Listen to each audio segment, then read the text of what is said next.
ನಮಸ್ಕಾರ ಸ್ನೇಹಿತರೆ ಹಾಗೂ ಪ್ರೀತಿಯ ವಿದ್ಯಾರ್ಥಿಗಳೇ. ದ್ವಿತೀಯ PUC ರಾಜ್ಯಶಾಸ್ತ್ರ ವಿಷಯಕ್ಕೆ ಸಂಬಂಧಪಟ್ಟಂತೆ ನಾವು ಹಿಂದಿನ ಒಂದು ವಿಡಿಯೋದಲ್ಲಿ ಅಧ್ಯಾಯ 2ರಲ್ಲಿ ಬರುವಂತಹ ಏನು ಒಂದು ಅಂಕದ ಪ್ರಶ್ನೆಗಳಿದೆ ಅವುಗಳನ್ನು ತಿಳ್ಕೊಂಡಿದ್ವಿ. ಈ ಒಂದು ವಿಡಿಯೋದಲ್ಲಿ ನಾವು ಇನ್ನೊಂದು ಬಹಳ ಮುಖ್ಯವಾದಂಥ ಒಂದು ಅಧ್ಯಾಯ, ಈ ಒಂದು ಪರೀಕ್ಷೆಯಲ್ಲಿ ದ್ವಿತೀಯ PUC ವಾರ್ಷಿಕ ಪರೀಕ್ಷೆಯಲ್ಲಿ ಈ ಒಂದು ಅಧ್ಯಾಯದಿಂದ ಬಹು ಆಯ್ಕೆಯ ಪ್ರಶ್ನೆಗಳು, ಹಾಗೆ ಬಿಟ್ಟ ಸ್ಥಳ ತುಂಬುವಂಥ ಪ್ರಶ್ನೆಗಳು, ಹಾಗೆ ಹೊಂದಿಸಿ ಬರೆಯುವಂಥ ಪ್ರಶ್ನೆಗಳು ಮತ್ತು ಒಂದು ಅಂಕದ ಪ್ರಶ್ನೆಗಳಲ್ಲಿ ಬರುವಂಥ 5 ಪ್ರಶ್ನೆಗಳು ಬಹಳ ಮುಖ್ಯವಾಗಿ ಈ ಒಂದು ಅಧ್ಯಾಯದಿಂದ ಬರ್ತವೆ. ಆ ಒಂದು ಅಧ್ಯಾಯದ ಬಗ್ಗೆ ನಾವು ಬರುವಂಥ ಪ್ರಶ್ನೆಗಳ ಬಗ್ಗೆ ನೋಡ್ತಾ ಹೋಗೋಣ. ನಾನು ನಿಮ್ಮ ಸ್ನೇಹಿತ ಸ್ವಾಮಿಗೌಡ HK, ರಾಜ್ಯಶಾಸ್ತ್ರ ಉಪನ್ಯಾಸಕನಾಗಿ ಕಾರ್ಯವನ್ನು ನಿರ್ವಹಿಸ್ತಿದ್ದೀನಿ.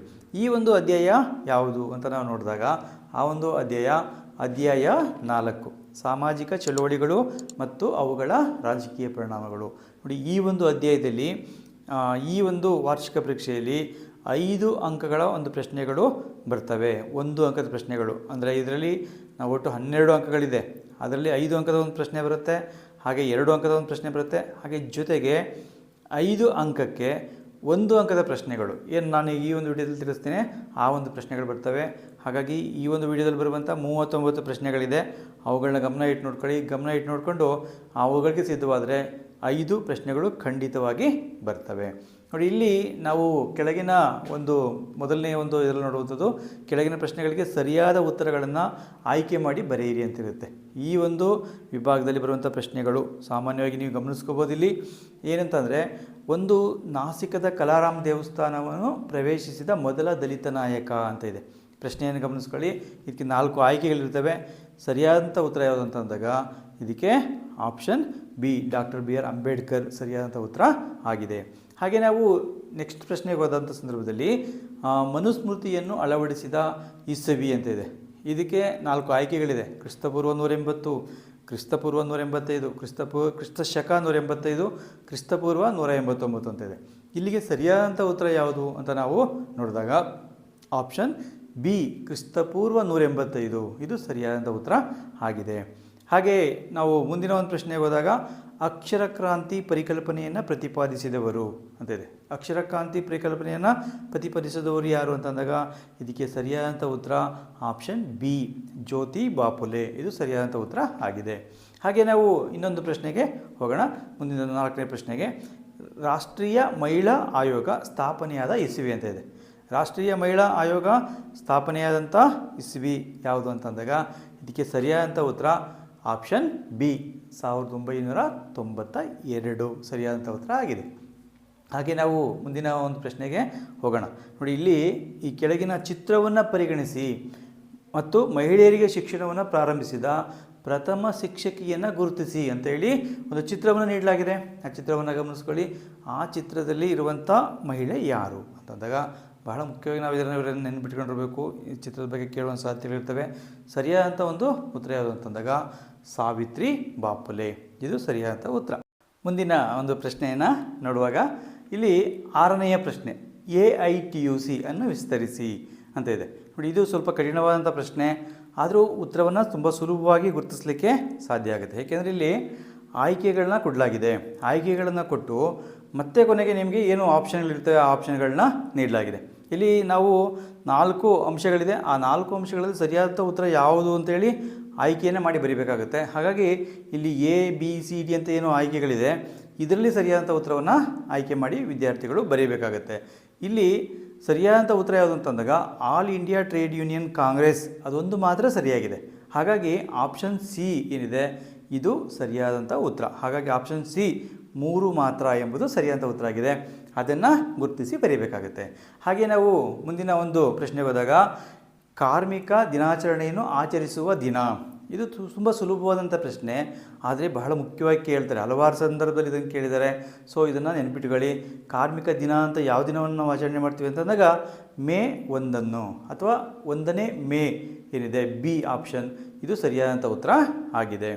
ಹಾಗೆ ನಾವು ಮುಂದಿನ ಒಂದು ಪ್ರಶ್ನೆಗೆ ಹೋದಾಗ ಜಿಲ್ಲೆಯಲ್ಲಿ ಮಾನವ ಹಕ್ಕುಗಳನ್ನು ಸಂರಕ್ಷಿಸುವ ಮುಖ್ಯಸ್ಥರು ಅಂತಿದೆ. ಜಿಲ್ಲೆಯಲ್ಲಿ ಮಾನವ ಹಕ್ಕುಗಳನ್ನು ಸಂರಕ್ಷಿಸುವಂಥ ಮುಖ್ಯಸ್ಥರು ಯಾರು ಅಂತಂದಾಗ ಸರಿಯಾದಂಥ ಉತ್ತರ ಜಿಲ್ಲಾಧಿಕಾರಿ ಆಪ್ಷನ್ ಬಿ ಸರಿಯಾದಂಥ ಉತ್ತರ ಆಗಿದೆ. ಹಾಗೆ ನಾವು 9ನೇ ಪ್ರಶ್ನೆಗೆ ಹೋದಾಗ ಇಲ್ಲಿ ಒಂದು PLDB ಅನ್ನು ವಿಸ್ತರಿಸಿ ಅಂತೇಳಿ ಪ್ರಶ್ನೆ ಕೊಟ್ಟಿದ್ದಾರೆ. PLDB ನಿಮಗೆ ವಿಸ್ತರಿಸಿ ಬರೆಯುವಂಥ ಪ್ರಶ್ನೆಗಳಿಗೆ ಉತ್ತರಗಳನ್ನು ಬರೆಯುವ ಸಂದರ್ಭದಲ್ಲಿ ಈ ಇಂಗ್ಲೀಷಲ್ಲೇ ಕೊಟ್ಟಿರ್ತಾರೆ, ಸಾಮಾನ್ಯವಾಗಿ ಗಮನಿಸ್ಕೊಳ್ಳಿ. ಹಾಗಾಗಿ ಎಲ್ಲವೂ ಕೂಡ ನಿಮಗೆ ಒಂದೇ ರೀತಿ ಇರ್ತವೆ, ಹಾಗೆ ಎಲ್ಲವೂ ಕೂಡ ಈ ರೀತಿ ಬಂದಂಥ ಸಂದರ್ಭದಲ್ಲಿ ಬಹಳ ಸೂಕ್ಷ್ಮವಾಗಿ ಉತ್ತರವನ್ನು ಕಂಡುಹಿಡಿಯಬೇಕಾಗತ್ತೆ. ಇಲ್ಲಿ P ಅಂತಂದರೆ ಪ್ರೈಮರಿ ಲ್ಯಾಂಡ್ ಡೆವಲಪ್ಮೆಂಟ್ ಬ್ಯಾಂಕ್ ಅಂತೇಳಿ ಅರ್ಥ. ಹಾಗಾಗಿ ಪ್ರೈಮರಿ ಲ್ಯಾಂಡ್ ಡೆವಲಪ್ಮೆಂಟ್ ಬ್ಯಾಂಕ್ ಎಂಬುದು ಯಾವುದಿದೆ ಅಂತ ಅಂದಾಗ ಅದು option C, primary land development bank, ಅದು ಸರಿಯಾದಂಥ ಉತ್ತರ ಆಗಿದೆ. ಅದನ್ನು ಗುರುತಿಸಿ ಬರೀಬೇಕು. ಹಾಗೆ ನಾವು ಮುಂದಿನ ಒಂದು ಪ್ರಶ್ನೆಗೆ ಹೋದಾಗ 10ನೇ ಪ್ರಶ್ನೆ, ಡಾಕ್ಟರ್ BR ಅಂಬೇಡ್ಕರ್ ಪ್ರಾರಂಭಿಸಿದ ವೃತ್ತಪತ್ರಿಕೆ. ಇದು ಕೂಡ ಬಹಳ ಮುಖ್ಯವಾದ ಪ್ರಶ್ನೆ, ಹಲವಾರು ಸಂದರ್ಭದಲ್ಲಿ ಪ್ರಶ್ನೆಯನ್ನು ಕೇಳಿದ್ದಾರೆ. ಹಾಗಾಗಿ ಈ ಒಂದು ಪ್ರಶ್ನೆಯನ್ನು ಸೂಕ್ಷ್ಮವಾಗಿ ಗಮನಿಸ್ಕೊಳ್ಳಿ, ಚೆನ್ನಾಗಿ ತಿಳ್ಕೊಳ್ಳಿ. ಅಂಬೇಡ್ಕರ್ ಅವರು ಪ್ರಾರಂಭಿಸಿದಂಥ ಒಂದು ಪತ್ರಿಕೆ ಮೂಕನಾಯಕ್ ಪತ್ರಿಕೆ, ಆ ಒಂದು ಪತ್ರಿಕೆಯನ್ನು ಪ್ರಾರಂಭಿಸ್ತಾರೆ.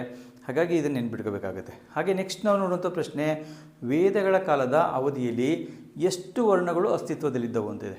ವೇದಗಳ ಒಂದು ಕಾಲದಲ್ಲಿ ನಾವು ಪ್ರಾಚೀನ ಕಾಲದ ಸಾಮಾಜಿಕ ವರ್ಗಗಳು ಯಾವುದಂತ ಹೇಳ್ತೀವಿ, ಎಷ್ಟು ಅಂತ ಹೇಳ್ತೀವಿ, ಅದನ್ನೇ ಬರೀಬೇಕಾಗತ್ತೆ. ಇಲ್ಲಿ ಸರಿಯಾದಂಥ ಉತ್ತರ ಆಪ್ಷನ್ ಬಿ, 4 ವರ್ಗಗಳು ಅಸ್ತಿತ್ವದಲ್ಲಿ ಇದ್ದವು. ಹಾಗೆಯೇ ನಾವು ಮುಂದಿನ ಒಂದು ಪ್ರಶ್ನೆ ನೋಡಿದಾಗ, ಮಂಡಲ್ ಆಯೋಗದ ವರದಿಯನ್ನು ಅನುಷ್ಠಾನಕ್ಕೆ ತಂದ ಇಸ್ವಿ ಅಂತಿದೆ. ಮಂಡಲ್ ಆಯೋಗವನ್ನು ಅನುಷ್ಠಾನಕ್ಕೆ ತಂದಂಥ ಇಸ್ವಿ 7ನೇ ಆಗಸ್ಟ್ 1990ರಲ್ಲಿ ಇದನ್ನು ತರ್ತಾರೆ. ಹಾಗೆ ನಾವು ಮುಂದಿನ ಒಂದು ಪ್ರಶ್ನೆಗೆ ಹೋದಾಗ, ಕೌಟುಂಬಿಕ ದೌರ್ಜನ್ಯ ತಡೆ ಕಾಯ್ದೆಯು ಅನುಷ್ಠಾನಕ್ಕೆ ಬಂದ ಇಸ್ವಿ ಅಂತಿದೆ. ನೋಡಿ, ಇದು ಕೂಡ ಬಹಳ ಮುಖ್ಯವಾದಂಥದ್ದು, ಇದು ನೆನ್ಪಿಟ್ಕೋಬೇಕಾಗುತ್ತೆ. ಕೌಟುಂಬಿಕ ದೌರ್ಜನ್ಯ ತಡೆ ಕಾಯ್ದೆ ಇದು 2005ರಲ್ಲಿ ಜಾರಿಗೆ ಬರುತ್ತೆ. ಹಾಗೆ ನಾವು ಮುಂದಿನ ಒಂದು ಪ್ರಶ್ನೆಗೆ ಹೋದಾಗ, CITU ಅನ್ನು ವಿಸ್ತರಿಸಿ ಅಂತಿದೆ. ಇದು ಕೂಡ ವಿಸ್ತರಿಸಿ ಬರೆಯುವಂಥ ಪ್ರಶ್ನೆ.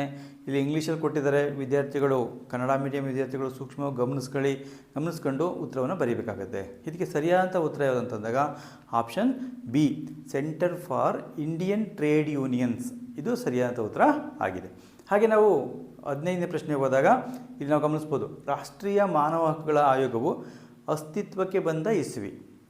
ನೋಡಿ, ಇಲ್ಲಿ ಇದನ್ನು 4ನೇ ಚಾಪ್ಟ್ರಲ್ಲಿ ಕೇಳಿದ್ದಾರೆ. 4ನೇ ಚಾಪ್ಟ್ರಲ್ಲಿ ಕೇಳಿರೋದ್ರಿಂದ ಈ ಒಂದು ಪ್ರಶ್ನೆಗೆ 4ನೇ ಚಾಪ್ಟ್ರಲ್ಲಿರುವಂಥ ಉತ್ತರ ಯಾವುದು ಅಂತ ಅಂದಾಗ 1994. ಅದೇ ನೀವು 8ನೇ ಚಾಪ್ಟ್ರಿಗೆ ಹೋಗಿ ಅಲ್ಲಿ ಭಾರತ ಮತ್ತು ಒಂದು ವಿಶ್ವಸಂಸ್ಥೆಯ ಸಂಬಂಧಗಳನ್ನು ನಾವು ನೋಡಬೇಕಾದ್ರೆ, ಮಾನವ ಹಕ್ಕುಗಳನ್ನು ನೋಡಿದಾಗ ಅಲ್ಲಿ ರಾಷ್ಟ್ರೀಯ ಮಾನವ ಹಕ್ಕುಗಳ ಆಯೋಗ 1993ರಲ್ಲಿ ಸ್ಥಾಪನೆ ಆಯಿತು ಅಂತೇಳಿ ನೀಡಲಾಗಿದೆ ಪುಸ್ತಕದಲ್ಲಿ. ಇಲ್ಲಿ 1994 ಅಂತ ನೀಡಿದ್ದಾರೆ. ಹಾಗಾಗಿ ಅದು ಅಸ್ತಿತ್ವಕ್ಕೆ ಬಂದಂಥ ಇಸ್ವಿ 1994 ಅಂತ ಉತ್ತರವನ್ನು ಬರೆಯಿರಿ. ಹಾಗೆ 16ನೇ ಒಂದು ಪ್ರಶ್ನೆ, ಗಂಗಾ ನದಿಯ ಶುದ್ಧೀಕರಣಕ್ಕಾಗಿ ಸರ್ವೋಚ್ಚ ನ್ಯಾಯಾಲಯದಲ್ಲಿ ದಾವೆ ಹೂಡಿದಂಥ ವ್ಯಕ್ತಿ. ಇದು ಸ್ಪಷ್ಟವಾಗಿ ಪ್ರಶ್ನೆ ಇದೆ, ಗಮನಿಸ್ಕೊಳ್ಳಿ. ಸರಿಯಾದಂಥ ಉತ್ತರ ಶ್ರೀ MC ಮೆಹ್ತಾ ಎಂಬಂಥವ್ರು ಸರ್ವೋಚ್ಚ ನ್ಯಾಯಾಲಯದಲ್ಲಿ ಒಂದು ದಾವೆಯನ್ನು ಹೂಡಿ ಆ ಒಂದು ಗಂಗಾ ನದಿ ಶುದ್ಧೀಕರಣಕ್ಕೆ ಸಂಬಂಧಪಟ್ಟಂಥ ಒಂದು ಯೋಜನೆಯನ್ನು ಜಾರಿಗೊಳಿಸಲು ಪ್ರಮುಖ ಪಾತ್ರ ವಹಿಸ್ತಾರೆ. ಹಾಗೆ ನಾವು ಮುಂದಿನ ಒಂದು ಪ್ರಶ್ನೆಗೆ ಹೋದಾಗ 17ನೇ ಪ್ರಶ್ನೆ, ವಿಶ್ವ ಪರಿಸರ ದಿನಾಚರಣೆಯನ್ನು ಆಚರಿಸುವ ದಿನ. ನೋಡಿ, ವಿಶ್ವ ಪರಿಸರ ದಿನಾಚರಣೆಯನ್ನು ಆಚರಿಸುವಂಥ ದಿನ 5ನೇ ಜೂನ್. ಆಪ್ಷನ್ ಬಿ ಸರಿಯಾದಂಥ ಉತ್ತರ ಆಗಿದೆ. ಹಾಗಾಗಿ ಅದನ್ನು ಬರೀಬೇಕಾಗುತ್ತೆ. ಹಾಗೆ ನಾವು 18ನೇ ಪ್ರಶ್ನೆಗೆ ಹೋದಾಗ, ರಾಷ್ಟ್ರೀಯ ಹಿಂದುಳಿದ ವರ್ಗಗಳ ಆಯೋಗವನ್ನು ನೇಮಿಸುವವರು ಅಂತ ಇದೆ. ಇಲ್ಲಿ ರಾಷ್ಟ್ರೀಯ ಹಿಂದುಳಿದ ವರ್ಗಗಳ ಆಯೋಗವನ್ನು ನೇಮಿಸುವಂಥವ್ರು ಯಾರು? ಸಂವಿಧಾನದ 340ನೇ ವಿಧಿ ಪ್ರಕಾರ ರಾಷ್ಟ್ರೀಯ ಹಿಂದುಳಿದ ವರ್ಗದ ಆಯೋಗವನ್ನು ನೇಮಿಸುವವರು ಭಾರತದ ರಾಷ್ಟ್ರಪತಿಗಳು. ಆಪ್ಷನ್ ಡಿ ಸರಿಯಾದಂಥ ಉತ್ತರ ಆಗಿದೆ. ಹಾಗೆ ನಾವು 19ನೇ ಪ್ರಶ್ನೆಗೆ ಹೋದಾಗ, ಕರ್ನಾಟಕದಲ್ಲಿ ರಾಜ್ಯ ಮಾನವ ಹಕ್ಕುಗಳ ಆಯೋಗವನ್ನು ಸ್ಥಾಪಿಸಿದ ಇಸ್ವಿ ಅಂತಿದೆ. ಕರ್ನಾಟಕದಲ್ಲಿ ರಾಜ್ಯ ಮಾನವ ಹಕ್ಕುಗಳ ಆಯೋಗವನ್ನು ಸ್ಥಾಪಿಸಿದಂಥ ಇಸ್ವಿ 2005. ಆಪ್ಷನ್ ಸಿ ಸರಿಯಾದಂಥ ಉತ್ತರ ಆಗಿದೆ. ಹಾಗೆ ನಾವು ಮುಂದಿನ ಪ್ರಶ್ನೆಗೆ ಹೋದಾಗ 20ನೇ ಪ್ರಶ್ನೆ, ಜೈವಿಕ ವೈವಿಧ್ಯ ಕಾಯ್ದೆ ಜಾರಿಗೆ ಬಂದ ಇಸ್ವಿ. ಜೈವಿಕ ವೈವಿಧ್ಯ ಕಾಯ್ದೆ ಏನಿದೆ, ಈ ಒಂದು ಕಾಯ್ದೆ 2002ರಲ್ಲಿ ಜಾರಿಗೆ ಬರುತ್ತೆ. ಆಪ್ಷನ್ ಬಿ ಸರಿಯಾದಂಥ ಉತ್ತರ ಆಗಿದೆ. ಅದನ್ನು ಗಮನಿಸ್ಕೊಳ್ಳಿ. ಹಾಗೆ ನಾವು 21ನೇ ಪ್ರಶ್ನೆಗೆ ಹೋದಾಗ, ಕರ್ನಾಟಕದಲ್ಲಿ ರೈತರ ಏಳಿಗೆಗಾಗಿ ಹೋರಾಡಿದ ವ್ಯಕ್ತಿ ಅಂತ ಇದೆ. ಇದಕ್ಕೆ ಸರಿಯಾದಂಥ ಉತ್ತರ option C, professor MD Nanjundaswamy ಸರಿಯಾದಂಥ ಉತ್ತರ ಆಗಿದೆ. ಹಾಗೆ ನಾವು ಇನ್ನೊಂದು ಪ್ರಶ್ನೆಗೆ ಹೋದಾಗ ನಾವು ಮುಂದಿನ ಒಂದು ವಿಭಾಗದಲ್ಲಿ ಈ ಕೆಳಗಿನ ಪ್ರಶ್ನೆಗಳಿಗೆ ಖಾಲಿ ಬಿಟ್ಟ ಸ್ಥಳ ಭರ್ತಿ ಮಾಡಿ ಅಂತ ಪ್ರಶ್ನೆಗಳನ್ನ ಕೇಳಲಾಗಿರುತ್ತೆ. ನೋಡಿ, ಈ ಒಂದು ಪ್ರಶ್ನೆಗಳಿಗೆ ಆಯ್ಕೆಗಳನ್ನು ಕೂಡ ನೀಡಲಾಗಿರುತ್ತೆ. ಇಲ್ಲಿ ನೀಡಲಾಗಿದೆ ಸಾಮಾಜಿಕ ತಾರತಮ್ಯ 1838, ಕೃಷಿ, ರಾಮನಗರ, ಮೇಧಾ ಪಾಟ್ಕರ್ ಅಂಥೇಳಿ ಒಂದು ಆಯ್ಕೆಗಳನ್ನ ನೀಡಿದ್ದಾರೆ. ಅವುಗಳ ಜೊತೆಗೆ ಪ್ರಶ್ನೆಗಳನ್ನ ನೀಡಲಾಗಿರುತ್ತೆ ಕೆಳಗಡೆ. ಹಾಗೆ ಆ ಒಂದು ಪ್ರಶ್ನೆಗಳಿಗೆ ಇಲ್ಲಿ ಸರಿಯಾದಂಥ ಉತ್ತರವನ್ನು ಆರಿಸಿ ಬರೀಬೇಕಾಗುತ್ತೆ. ಮೊದಲನೇ ಒಂದು ಪ್ರಶ್ನೆ ನೋಡುವಂಥದ್ದು, ಡ್ಯಾಶ್ ರಂದು ಜ್ಯೋತಿಬಾ ಫುಲೆ ರವರು ಅಕ್ಷರ ಕ್ರಾಂತಿ ಪರಿಕಲ್ಪನೆಯನ್ನು ಪ್ರತಿಪಾದಿಸಿದರು ಅಂತಿದೆ. ಇದಕ್ಕೆ ಸರಿಯಾದಂಥ ಉತ್ತರ ಇಲ್ಲಿ ಕೊಟ್ಟಿರುವಂಥ ಆಯ್ಕೆಯ ಪ್ರಕಾರ 1838 ಸರಿಯಾದಂಥ ಉತ್ತರ ಆಗಿದೆ. ಆದರೆ ನಾವು 1838ರಲ್ಲಿ ಅವರು ಪ್ರಾರಂಭಿಸಿದ್ರಾ ಅಂತ ವಾಸ್ತವಿಕವಾಗಿ ನೋಡಿದಾಗ ಅವರು 1948ರಲ್ಲಿ ಅದನ್ನು ಪ್ರಾರಂಭಿಸುವಂಥದ್ದನ್ನು ನಾವು ಕಾಣ್ತೇವೆ. ಒಂದು ವೇಳೆ ನಿಮಗೆ ಆಯ್ಕೆಯಲ್ಲಿ 1838 ಅಂತ ಕೊಟ್ಟರೆ ಅದನ್ನೇ ಬರೀರಿ, ಪುಸ್ತಕದಲ್ಲಿ ಪಠ್ಯಪುಸ್ತಕದಲ್ಲಿ ಅದೇ ರೀತಿಯಲ್ಲಿದೆ. ಹಾಗೆ ಒಂದು ವೇಳೆ ನಾವು ಗೂಗಲಲ್ಲಿ ಸರ್ಚ್ ಮಾಡಿದಾಗ ಅವರು 1848ರಲ್ಲಿ ಅದನ್ನು ಪ್ರಾರಂಭಿಸ್ತಾರೆ ಅಂಥೇಳಿ ನಮಗೆ ಮಾಹಿತಿ ಸಿಗುತ್ತೆ. ಅದನ್ನು ಕೂಡ ನೀವು ಗಮನಿಸ್ಬೋದು. ಹಾಗೆ ನಿಮಗೆ ಪ್ರಶ್ನೆಯಲ್ಲಿ ಏನು ಆಯ್ಕೆ ಕೊಟ್ಟಿರ್ತಾರೆ ಅದನ್ನು ಗಮನಿಸ್ಕೊಂಡು ಅದಕ್ಕೆ ಉತ್ತರವನ್ನು ಬರೀಬೇಕಾಗುತ್ತೆ, ಅಂಕಗಳನ್ನ ಕಳ್ಕೊಬೇಡಿ. ಹಾಗೆ ನಾವು ಮುಂದಿನ ಒಂದು ಪ್ರಶ್ನೆಗೆ ಹೋದಾಗ 8ನೇ ಒಂದು ಪ್ರಶ್ನೆ, ಮೇಲು ಕೀಳು ಮತ್ತು ಮೇಲ್ವರ್ಗ ಕೆಳವರ್ಗ ಎಂಬುದರ ಆಧಾರದ ಮೇಲೆ ತಾರತಮ್ಯ ಮಾಡುವುದು ಅಂತ ಪ್ರಶ್ನೆ ಇದೆ. ಈ ಒಂದು ಪ್ರಶ್ನೆಗೆ ಸರಿಯಾದಂಥ ಉತ್ತರ ಸಾಮಾಜಿಕ ತಾರತಮ್ಯ. ನಿಮಗೆ ಸಾಮಾಜಿಕ ತಾರತಮ್ಯ ಎಂದರೇನು ಅಂತ ಪ್ರಶ್ನೆ ಕೂಡ ಕೇಳಿದಾಗಲೂ ಕೂಡ ಇದನ್ನೇ ಬರೀಬೋದು, ಹಾಗಾಗಿ ಅದನ್ನು ನೆನಪಿಟ್ಕೊಂಡಿರಿ. ಹಾಗೆ ನಾವು ಮುಂದಿನ ಪ್ರಶ್ನೆಗೆ ಹೋದ ಸಂದರ್ಭದಲ್ಲಿ 3ನೇ ಪ್ರಶ್ನೆ, ಡ್ಯಾಶ್ ರೈತರ ಮೂಲ ಕಸುಬಾಗಿದೆ ಅಂತೇಳಿ. ಇಲ್ಲಿ ಪ್ರಶ್ನೆಗೆ ಸರಿಯಾದಂಥ ಉತ್ತರ ಕೃಷಿ, ಅದು ಸರಿಯಾದಂಥ ಉತ್ತರ. ತುಂಬ ಸುಲಭವಾದಂಥ ಪ್ರಶ್ನೆ, ಹಲವಾರು ಬಾರಿ ಕೇಳಿದ್ದಾರೆ, ಹಾಗಾಗಿ ಇದನ್ನು ಗಮನ ಇಟ್ಟು ತಿಳ್ಕೊಂಡಿರಬೇಕಾಗುತ್ತೆ. ಹಾಗೆ 4ನೇ ಪ್ರಶ್ನೆ, ಸಾಲುಮರದ ತಿಮ್ಮಕ್ಕ ಡ್ಯಾಶ್ ಜಿಲ್ಲೆಗೆ ಆಗಿರುವರು ಅಂತ ಇದೆ. ಇದು ಕೂಡ ತುಂಬ ಸುಲಭವಾದಂಥ ಪ್ರಶ್ನೆ, ಆದರೆ ಹಲವಾರು ಬಾರಿ ಕೇಳಿದ್ದಾರೆ, ಹಾಗಾಗಿ ಈ ಪ್ರಶ್ನೆಯನ್ನು ಕೂಡ ವಿದ್ಯಾರ್ಥಿಗಳು ಗಮನ ಇಟ್ಟು ತಿಳ್ಕೊಂಡಿರಬೇಕಾಗುತ್ತೆ. ಸರಿಯಾದಂಥ ಉತ್ತರ ರಾಮನಗರ ಜಿಲ್ಲೆ. ಹಾಗೆ ನಾವು 5ನೇ ಪ್ರಶ್ನೆ ನೋಡುವಂಥದ್ದು, ಡ್ಯಾಶ್ ರವರು ನರ್ಮದಾ ಬಚಾವೋ ಆಂದೋಲನದ ನಾಯಕರಾಗಿರುವರು ಅಂತ ಇದೆ. ಇದಕ್ಕೆ ಸರಿಯಾದಂಥ ಉತ್ತರವನ್ನು ನಾವು ನೋಡಿದಾಗ ಮೇಧಾ ಪಾಟ್ಕರ್ ಅವರು ಸರಿಯಾದಂಥ ಉತ್ತರ ಆಗಿದೆ. ಹಾಗೆ ನಾವು ಮುಂದಿನ ಒಂದು ವಿಭಾಗಕ್ಕೆ ಹೋದಾಗ ಇಲ್ಲಿ ಹೊಂದಿಸಿ ಬರೆಯುವಂಥ ಪ್ರಶ್ನೆಗಳು ಇರ್ತವೆ. ಈ ಒಂದು ಹೊಂದಿಸಿ ಬರೆಯುವಂಥ ಪ್ರಶ್ನೆಗಳಲ್ಲಿ ನಿಮಗೆ ಕೆಲವು ಆ ಕಡೆಯಲ್ಲಿ ಗಮನಿಸ್ಬೋದು, ನೀವು ಕೆಲವು ಅಂಶಗಳನ್ನ ನೀಡಲಾಗಿದೆ, ಹಾಗೆ ಈ ಕಡೆಯಲ್ಲಿ ಕೆಲವು ಅದಕ್ಕೆ ಹೊಂದಿಕೆಯಾಗದಂಥ ಅಂಶಗಳನ್ನ ನೀಡಿರ್ತಾರೆ. ಇಂಥ ಅಂಶಗಳನ್ನ ಕೊಟ್ಟಾಗ ನಾವು ಹೊಂದಿಸಿ ಬರೀಬೇಕು. ನೋಡಿ, ಈ ಒಂದು ವಿಭಾಗದಲ್ಲಿ ಮಾತ್ರ ವಿದ್ಯಾರ್ಥಿಗಳು ಸಂಪೂರ್ಣವಾಗಿ ಬರೀರಿ, ಎಲ್ಲವನ್ನು ಕೂಡ ಮೊದಲು ಆ ಕಡೆಯಲ್ಲಿರುವಂಥ ಅಂಶಗಳನ್ನ ಬರೀರಿ. ನಾವು ಉತ್ತರ ಕೊಟ್ಟಿದ್ದೇನೆ ನೋಡ್ಕೊಳ್ಳಿ, ಆ ಕಡೆಯಲ್ಲಿರುವಂಥ ಕೊಟ್ಟಿರುವಂಥ ಅಂಶಗಳನ್ನ ಮೊದಲು ನೀವು ಬರ್ಕೋಬೇಕು. ಬರ್ಕೊಂಡು ಆ ನಂತರದಲ್ಲಿ ಈ ಕಡೆಯಲ್ಲಿರುವಂಥ ಅಂಶಗಳನ್ನ ಸರಿಯಾಗಿ ಹೊಂದಿಕೆಯಾಗುವಂಥ ಅಂಶವನ್ನು ಹುಡುಕಿ ಬರೀಬೇಕಾಗತ್ತೆ. ಇದಕ್ಕೆ 5 ಅಂಕಗಳಿರ್ತವೆ, ತುಂಬ ಸುಲಭವಾಗಿ ಗಳಿಸ್ಬೋದು. ನೋಡಿ, ಮೊದಲನೆಯದಕ್ಕೂ ಸತಿ ಪದ್ಧತಿ ನಿಷೇಧ, ರಾಜಾರಾಮ್ ಮೋಹನ್ ರಾಯ್. ಹಾಗೆ 2ನೇದು ವಿಧವಾ ಪುನರ್ವಿವಾಹ ಕಾಯ್ದೆ ಏನಿದೆ ಅದು 1856ರಲ್ಲಿ ಬರುತ್ತೆ. ಹಾಗೆ ಇನ್ನೊಂದು ಮಾನವ ಹಕ್ಕುಗಳ ಸಾರ್ವತ್ರಿಕ ಘೋಷಣೆ ಅಂತ ಇದೆ. ಮಾನವ ಹಕ್ಕುಗಳ ಸಾರ್ವತ್ರಿಕ ಘೋಷಣೆ ಇದಕ್ಕೆ ಸಂಬಂಧಪಟ್ಟಂತೆ UDHR, ಅದನ್ನು ವಿಸ್ತರಿಸಿ ಬರೆದಾಗ UDHR ಅಂತ ಆಗುತ್ತೆ. ಇಂಗ್ಲೀಷಲ್ಲಿ universal declaration of human rights ಅಂತ ಇರುತ್ತೆ. ನೀವು ಅಕಸ್ಮಾತ್ ಗೊತ್ತಾಗಲಿಲ್ಲ ಅಂತಂದರೆ UDHR ಅಂದರೆ ಏನಂತೇಳಿ ಇಂಗ್ಲೀಷ್ ವರ್ಷನ್ ನೋಡಿ, ಆವಾಗ ನಿಮಗೆ ತುಂಬ ಸುಲಭ ಗೊತ್ತಾಗುತ್ತೆ.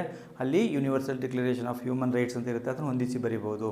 ಹಾಗೆ ನೆಕ್ಸ್ಟ್ ನೋಡುವಂಥದ್ದು ಚಿಪ್ಕೋ ಚಳುವಳಿ, ಇದಕ್ಕೆ ಚಾಂಡಿ ಪ್ರಸಾದ್ ಭಟ್ಟ ಅದರ ರೂವಾರಿ, ಹಾಗಾಗಿ ಅವರನ್ನು ನೀಡಲಾಗಿರುತ್ತೆ. ಹಾಗೆ ನೆಕ್ಸ್ಟ್ ನೋಡುವಂಥದ್ದು ಇನ್ನೊಂದು ಅಪ್ಪಿಕೋ ಚಳುವಳಿ. ಅಪ್ಪಿಕೋ ಚಳುವಳಿಗೆ ಸಂಬಂಧಪಟ್ಟಂತೆ ಹೊಂದಿಕೆಯಾಗುವಂಥ ಅಂಶ ಮಲೆನಾಡು ಪ್ರದೇಶದ ಪರಿಸರವಾದಿಗಳು ಅಥವಾ ಮಲೆನಾಡು ಪ್ರದೇಶದ ಜನರು ಅಂತ ಕೂಡ ಕೊಡ್ಬೋದು. ಆ ಒಂದು ಆಯ್ಕೆಯನ್ನು ನೋಡಿ ಸರಿಯಾಗಿ ಬರೀಬೇಕಾಗುತ್ತೆ. ಈ ರೀತಿ ಹೊಂದಿಸಿ ಬರೀರಿ, ಇದನ್ನು ಪೂರ್ತಿ ಬರೀಬೇಕು, ಬರೆದು ನಿಮಗೆ 5 ಅಂಕಗಳು ಸಿಗಲಿಕ್ಕೆ ಸಾಧ್ಯ ಆಗುತ್ತೆ. ಹಾಗೆ ನಾವು ಮುಂದಿನ ಒಂದು ವಿಭಾಗಕ್ಕೆ ಹೋದಾಗ ಇಲ್ಲಿ 1 ಅಂಕದ ಪ್ರಶ್ನೆಗಳನ್ನ ಕಾಣ್ತೇವೆ. ಇಲ್ಲಿ 1 ಅಂಕದ ಪ್ರಶ್ನೆಗಳು ಕೆಳಗಿನ ಪ್ರಶ್ನೆಗಳಿಗೆ ಒಂದೊಂದು ವಾಕ್ಯದಲ್ಲಿ ಉತ್ತರಿಸಿ ಅಂತ ಇರುತ್ತೆ. ಇಲ್ಲಿ ಕೂಡ ನಿಮಗೆ ಕೆಲವಾರು ಪ್ರಶ್ನೆಗಳಿದೆ, ಇದರಲ್ಲೂ ಕೂಡ ನಿಮಗೆ 1 ಅಥವಾ 2 ಪ್ರಶ್ನೆಗಳು ಬರೋಂಥ ಸಾಧ್ಯತೆಗಳಿರ್ತವೆ, ಹಾಗಾಗಿ ಇವುಗಳನ್ನ ಗಮನಿಸ್ಕೊಳ್ಳಿ. ಆರ್ಥಿಕ ತಾರತಮ್ಯ ಎಂದರೇನು? ಆರ್ಥಿಕ ತಾರತಮ್ಯ ಅಂದ್ರೇನು? ಸಂಪತ್ತಿನ ಅಸಮಾನ ಹಂಚಿಕೆಯಿಂದ ಬಡವ ಬಲಿದ, ಉಳ್ಳವರು ಮತ್ತು ಉಳ್ಳದವರ ನಡುವೆ ತಾರತಮ್ಯ ಮಾಡುವುದನ್ನೇ ಆರ್ಥಿಕ ತಾರತಮ್ಯ ಅಂತ ಕರಿತೇವೆ. ನೀವು ಇನ್ನೂ ಸಿಂಪಲಾಗಿ ಬಡವ ಬಲಿದ, ಉಳ್ಳವರು ಮತ್ತು ಉಳ್ಳದವರು ಎಂಬ ಆಧಾರದಲ್ಲಿ ತಾರತಮ್ಯ ಮಾಡುವುದನ್ನೇ ಆರ್ಥಿಕ ತಾರತಮ್ಯ ಅಂತ ಕೂಡ ಬರೀಬೋದು. ಹಾಗೆ 2ನೇ ಪ್ರಶ್ನೆ ನೋಡುವಂಥದ್ದು ಪಂಚಮರು ಎಂದರೆ ಯಾರು? ಪಂಚಮರು ಅಂದರೆ ಯಾರು? ನೋಡಿ, ಪ್ರಾಚೀನ ಕಾಲದಲ್ಲಿದ್ದಂಥ 4 ಸಾಮಾಜಿಕ ವರ್ಗಗಳು, ಬ್ರಾಹ್ಮಣ, ಕ್ಷತ್ರಿಯ, ವೈಶ್ಯ ಮತ್ತು ಶೂದ್ರ. ಈ 4 ವರ್ಗಗಳಿಗೆ ಸೇರದವರನ್ನು ಪಂಚಮರು ಎಂದು ಕರೆಯಲಾಗುತ್ತಿತ್ತು ಅಥವಾ ಕರೆಯುತ್ತೇವೆ ಅಂತ ಕೂಡ ಬರೀಬೋದು. ಹಾಗೆ ನಾವು ಮುಂದಿನ ಒಂದು ಪ್ರಶ್ನೆಗೆ ಹೋದಂಥ ಸಂದರ್ಭದಲ್ಲಿ ದಲಿತ ಆಂದೋಲನ ಎಲ್ಲಿ ಪ್ರಾರಂಭವಾಯಿತು ಅಂತ ಇದೆ. ಇದಕ್ಕೆ ಸರಿಯಾದಂಥ ಉತ್ತರ ಕರ್ನಾಟಕ. ಕರ್ನಾಟಕದಲ್ಲಿ ಇದನ್ನು ದಲಿತ ಆಂದೋಲನ ಅಂತೇಳಿ ಕರಿತಿದ್ರು. ಹಾಗೆ ಬೇರೆ ಬೇರೆ ರಾಜ್ಯಗಳಲ್ಲಿ ಬೇರೆ ಬೇರೆ ಹೆಸರುಗಳಿಂದ ಕರಿತಿದ್ರು. ಕರ್ನಾಟಕದಲ್ಲಿ ದಲಿತ ಆಂದೋಲನ ಅಂತೇಳಿ ಇದನ್ನು ಕರೀತಿದ್ರು. ಹಾಗೆ ನಾವು 4ನೇ ಪ್ರಶ್ನೆ ನೋಡಿದಾಗ ಸಾವಿತ್ರಿ ಬಾಪುಲೆರವರು ಯಾವ ರಾಜ್ಯಕ್ಕೆ ಸೇರಿದವರು? ನೋಡಿ, ಈ ಒಂದು ಪ್ರಶ್ನೆ ವಿಶಿಷ್ಟವಾಗಿದೆ, ನೆನ್ಪಿಟ್ಕೊಂಡಿರಿ, ಸಾವಿತ್ರಿಬಾಯಿ ಫುಲೆ ಮಹಾರಾಷ್ಟ್ರ ರಾಜ್ಯಕ್ಕೆ ಸೇರಿದಂಥವರು. ಹಾಗೆ 5ನೇ ಒಂದು ಪ್ರಶ್ನೆ, ಅಪ್ಪಿಕೋ ಚಳುವಳಿ ಎಲ್ಲಿ ಪ್ರಾರಂಭವಾಯಿತು ಅಂತಿದೆ. ಅಪ್ಪಿಕೋ ಚಳುವಳಿ ಪ್ರಾರಂಭ ಆಗಿದ್ದು ಕರ್ನಾಟಕದ ಮಲೆನಾಡು ಒಂದು ಪ್ರದೇಶದ ಉತ್ತರ ಕನ್ನಡ ಜಿಲ್ಲೆಯ ಶಿರಸಿ ಸಿದ್ದಾಪುರ ಭಾಗದಲ್ಲಿ ಪ್ರಾರಂಭ ಆಗುತ್ತೆ. ನೀವು ಕರ್ನಾಟಕದ ಮಲೆನಾಡು ಪ್ರದೇಶ ಅಂತ ಬರೆದ್ರೂ ಆಗುತ್ತೆ, ಅಥವಾ ಉತ್ತರ ಕನ್ನಡ ಜಿಲ್ಲೆಯ ಶಿರಸಿ ಸಿದ್ದಾಪುರ ಭಾಗದಲ್ಲಿ ಪ್ರಾರಂಭವಾಯಿತು ಅಂತ ಕೂಡ ಬರೀಬೋದು. ಪೂರ್ತಿ ಬರೆದ್ರೆ ಇನ್ನೂ ಕೂಡ ಉತ್ತಮವಾಗಿ ಇರುತ್ತೆ. ಹಾಗೆ 6ನೇ ಪ್ರಶ್ನೆ, ಪಶ್ಚಿಮ ಘಟ್ಟ ಚಳವಳಿಯನ್ನು ಯಾರು ಪ್ರಾರಂಭಿಸಿದರು ಅಂತಿದೆ. ಪಶ್ಚಿಮ ಘಟ್ಟ ಚಳವಳಿಯನ್ನು ಪ್ರಾರಂಭಿಸಿದವರು ಆ ಒಂದು ಭಾಗದ ಪರಿಸರವಾದಿಗಳೇನಿದ್ರು ಅವರು ಈ ಒಂದು ಚಳುವಳಿಯನ್ನು ಪ್ರಾರಂಭ ಮಾಡ್ತಾರೆ. ಹಾಗಾಗಿ ಜಾಗೃತರಾದಂಥ ಒಂದು ಪರಿಸರವಾದಿಗಳು ಈ ಒಂದು ಪಶ್ಚಿಮ ಘಟ್ಟ ಚಳುವಳಿಯನ್ನು ಪ್ರಾರಂಭಿಸ್ತಾರೆ. ಹಾಗಾದರೆ ಅದನ್ನು ಬರೀಬೇಕಾಗತ್ತೆ. ಹೀಗೆ ನಾವು ಇನ್ನೊಂದು ನೋಡುವಂಥದ್ದು ಅದ್ಯಾವುದು ಅಂತಂದರೆ INTUC ಅನ್ನು ವಿಸ್ತರಿಸಿ ಅಂತಿದೆ. INTUC ಅಂತ ಅಂದಾಗ ನಾವು ಇದಕ್ಕೆ ಸರಿಯಾದಂಥ ಒಂದು ಉತ್ತರ Indian National Trade Union Congress ಅಂತ ಕರಿತೀವಿ. ನೋಡಿ, ಇಲ್ಲಿ ಕೊಟ್ಟಿದ್ದೇನೆ ಉತ್ತರ, ನೀವು ಗಮನಿಸ್ಕೊಳ್ಳಿ. Indian National Trade Union Congress ಅಂತ ಬರೀಬೋದು. ಭಾರತೀಯ ರಾಷ್ಟ್ರೀಯ ಟ್ರೇಡ್ ಯೂನಿಯನ್ ಕಾಂಗ್ರೆಸ್ ಅಂತ ಕೂಡ ನಾವು ಕನ್ನಡದಲ್ಲಿ ಬರೀಬೋದು. ಬಟ್ ಇದೇ ರೀತಿ ಕಲ್ತ್ಕೊಂಡ್ರೆ ತುಂಬ ಸೂಕ್ತವಾಗಿ ಇರುತ್ತೆ ಅಂತ ಹೇಳ್ತಾ, ನಾವು ಮುಂದಿನ ಒಂದು ವಿಡಿಯೋದಲ್ಲಿ ಮತ್ತು ಇನ್ನೊಂದು ಅಧ್ಯಾಯದಲ್ಲಿ ಬರುವಂಥ ಬಹುಮುಖ್ಯವಾದಂಥ ಏನು ಪ್ರಶ್ನೆಗಳಿರ್ತವೆ ಅವುಗಳನ್ನ ತೆಗೆದುಕೊಂಡು ನಿಮ್ಮ ಮುಂದೆ ಬರ್ತೀನಿ ಅಂತ ಹೇಳ್ತಾ, ಈ ಒಂದು ವಿಡಿಯೋನ ಕೊನೆ ತನಕ ನೋಡೋದಕ್ಕಾಗಿ ಧನ್ಯವಾದಗಳು. ಹಾಗೆ ಈ ಒಂದು ಚಾನಲ್ ನಿಮ್ಗೆ ಇಷ್ಟವಾದರೆ ಈ ಒಂದು ವಿಡಿಯೋನ ಲೈಕ್ ಮಾಡಿ, ಹಾಗೆ ನಿಮ್ಮ ಸ್ನೇಹಿತರ ಜೊತೆ ಕೂಡ ಇದನ್ನು ಶೇರ್ ಮಾಡಿಕೊಡಿ.